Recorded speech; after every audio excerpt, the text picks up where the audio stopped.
Solo Leveling Episode 4 Recap. Let's start. After the surprising revelation of Jinwoo's new abilities to access a virtual log as a player in the third episode, Solo Leveling showcases a glimpse of the vast possibilities his newfound abilities can grant with the fourth one.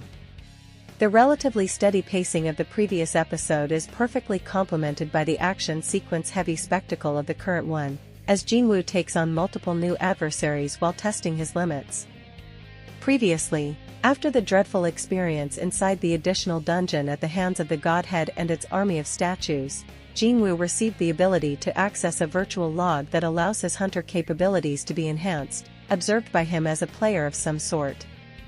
After completing certain daily quests and training as directed by the log, Jinwoo received a key to a certain instance dungeon located inside the Hapjeong subway station, where he encountered a steel-fanged Leekan, his toughest opponent till date. In the latest episode titled I've Gotta Get Stronger, the emphasis is almost solely on the mechanism of the virtual access, giving the audience a better idea of its function and purpose in the narrative as a whole.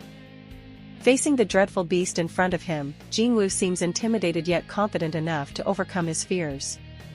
As the Leekan lunges at him, Jinwoo swiftly evades its attack by dodging and discovers that his previously increased strength level, as indicated by the virtual log, has truly given him a leg up in the fight. However, even with the increased strength, he isn't able to deal any damage to the Leekan and is in desperate need of a magic weapon to do so. By accessing the log to search his inventory, Jinwoo finds a sword and manages to kill the Leekan. Eventually, two more of the same pop up, one of whom he swiftly takes down while the other runs away.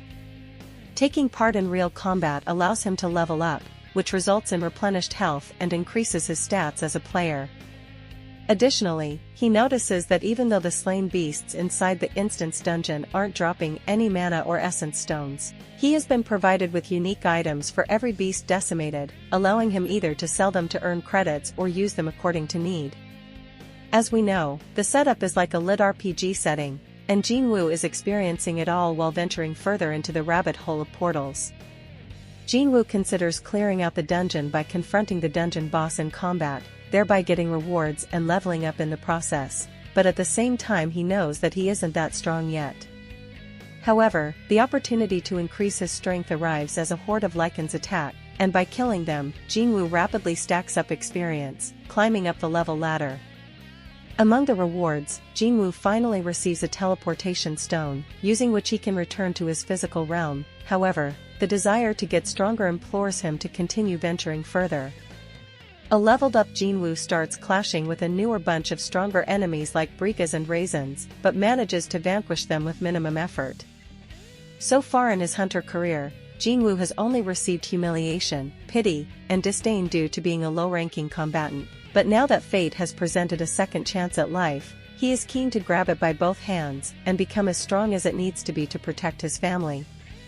Within a few hours, Jinwoo rises to the 15th level by running a gauntlet against a huge number of magical creatures. Finally, Jinwoo arrives in front of the staircase, which leads to the dungeon boss, and despite knowing that he still hasn't become strong enough to tackle the threat, he musters up enough courage by reminding himself of the experience in front of the Godhead. Jinwoo finds it hard to believe that this dungeon boss can even match up to the strength of the Godhead and its lackeys, and he reaches the last phase of the dungeon located at the platform of the Hapjeong subway. The dungeon boss turns out to be a gigantic blue snake known as Kasaka, who easily breaks Jinwoo's sword. To add to his misery, the impenetrable skin of Kasaka makes it impossible for him to harm it, leaving Jinwoo to ponder his next course of action. However, in true self-motivating anime protagonist fashion, Jinwoo manages to reignite his spirits, and going into berserk mode, he manages to squeeze the life out of the giant snake. The virtual log reappears to indicate a huge boost in his stats and presents him with two items, a dagger, Kasaka's Fang, and Kasaka's Venom Gland. With the dungeon cleared, Jinwoo is transported back to the physical realm version of the subway platform. Meanwhile, Lee Joo-hee gets a call from the Hunters Association, as she is requested to apprehend a dungeon break nearby where a bunch of E and D-rank hunters are trying to contain the threat of a golem. However, the trauma of her past experience at the double dungeon continues to trouble her psyche, and in the crisis situation, she fails to assist the hunters despite her best intentions. After exiting the subway, Jinwoo is informed about the dungeon break by a soldier, and he is able to pinpoint the location of the golem using his now enhanced abilities. Jinwoo notices Juhee having a hard time pulling herself together and realizes that the present hunters won't be able to neutralize the golem easily. To help the team, Jinwoo hurls his broken sword at the golem, which breaks through its defenses and allows the hunters to easily take down the creature thereafter.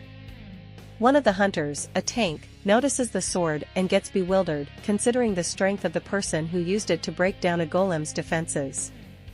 However, before the soldier could introduce him, Jinwoo took his leave. As the episode ends, Juhee seems to have noticed Jinwoo's presence at the scene, but it is unclear whether she knows about his assistance during the incident. Solo Leveling Episode 4 provides a thorough understanding of Jinwoo's psyche in the course of action-packed scenarios, and it is clear that aside from shouldering responsibility to look after his family, his desire to become stronger stems from a personal motivation of self-improvement. It is a commonplace trait found in anime protagonists, and here's hoping that Solo Leveling adds its own touch to differentiate the treatment in the long run. Thanks for watching. Let me know in the comments what you'd like to see next, and don't forget to subscribe.